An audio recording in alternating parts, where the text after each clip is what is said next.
The prairie wind carried the scent of dust and smoke that night. It whispered through the dying embers of battle, stirring the long grass that hid the bodies of men who once roared like thunder. The Comanche had ridden into war under the crimson sky, fierce, proud, and fearless, but now the stars gazed down upon silence. The only sound was the low moan of the wind and the occasional cry of a wounded horse in the distance. Among the fallen, half buried beneath the shadow of a twisted oak, lay Tayan, the Comanche war leader whose name once made settlers tremble and soldiers hesitate. His chest rose and fell weakly, breath rattling through cracked lips. Blood had dried on his brow, and a cruel gash ran across his shoulder. His tribe had fled, believing him dead, for no one survived the gunfire and the flames that had devoured the valley. But fate, unpredictable and stubborn, had other plans. Miles away, at the edge of the same wilderness, a small cabin stood beneath the fading light.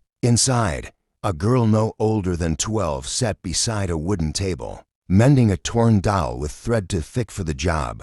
Her name was Annie, wild-haired, freckled, with eyes that carried both innocence and fire. She lived alone with her father, a retired scout who had seen too many wars and too much blood. The man had told her never to go near the ravine where the battle took place. Nothing but ghosts there, he'd warned. But curiosity has a way of tugging at young hearts harder than fear ever could. At dawn, when the sky was still painted in silver mist, Annie took her father's knife and climbed into the saddle of an old pony named Dust. She said she was going to gather herbs by the creek, but her eyes were drawn toward the thick woods, the ones her father called cursed. The smell of smoke reached her before she saw the first body. She dismounted and walked slowly, her boots sinking into the blackened soil. Rifles lay broken among the grass. Feathers, arrows, torn flags, reminders of the chaos that had swept through only hours before. Her heart pounded. She wanted to turn back,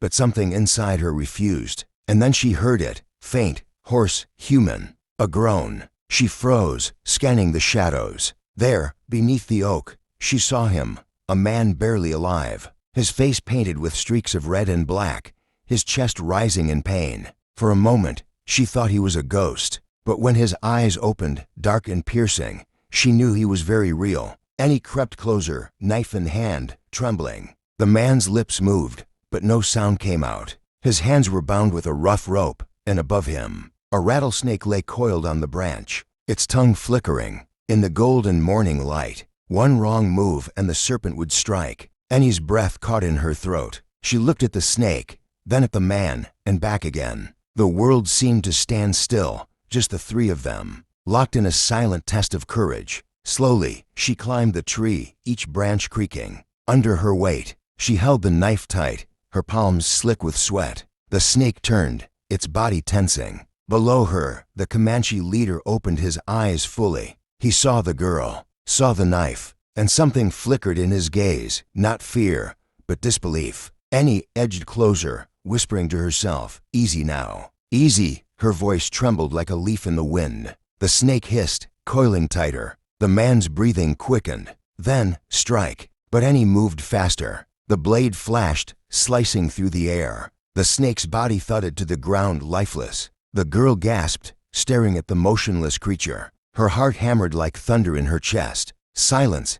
Then the man exhaled, a sound between a sigh and a prayer. Annie climbed down, panting, wiping her eyes with the back of her sleeve. She looked at the man again. His ropes were cutting deep into his wrists. She hesitated, then bent down and began sawing through them with her knife. "Don't be afraid," the man whispered weakly, his accent thick, his words slow. "I will not harm you." Annie stopped. "You can talk." He managed a faint smile. "I am not ghost. Not yet." She smiled back despite herself. "Then let's keep it that way." When the last rope fell away, he slumped forward, too weak to stand. Annie pulled at his arm, trying to lift him. He was heavy, his muscles hard like stone. She didn't know how, but she dragged him under the shade, tore a strip of cloth from her dress, and pressed it against his wound. He winced. "Why? You help me." Annie bit her lip.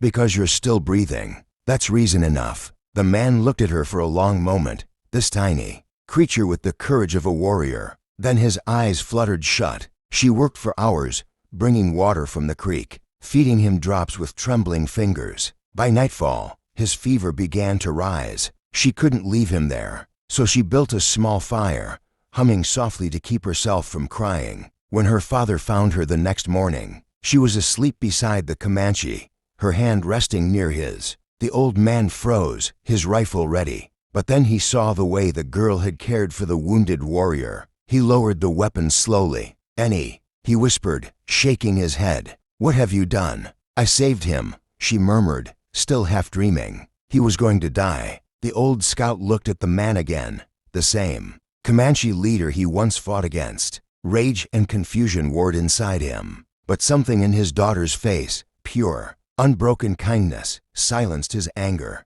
He sighed deeply and muttered, "Then may God watch over us all." Days passed. The warrior's strength returned. His name was Tayan, meaning strong wind.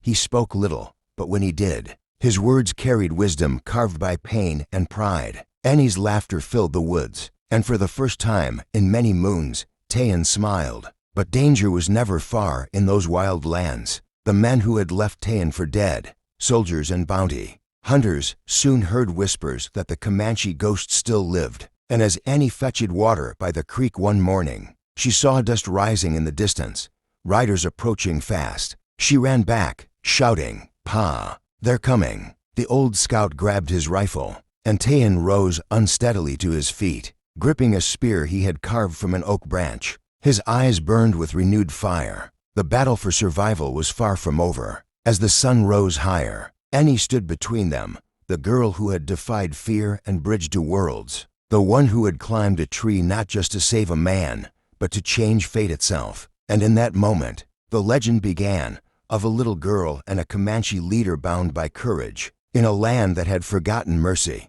in a world where hate divided hearts. One small girl proved that courage could heal even the deepest wounds. If Annie's bravery touched your soul, subscribe now, because more stories of honor, redemption, and wild frontier spirit are coming your way.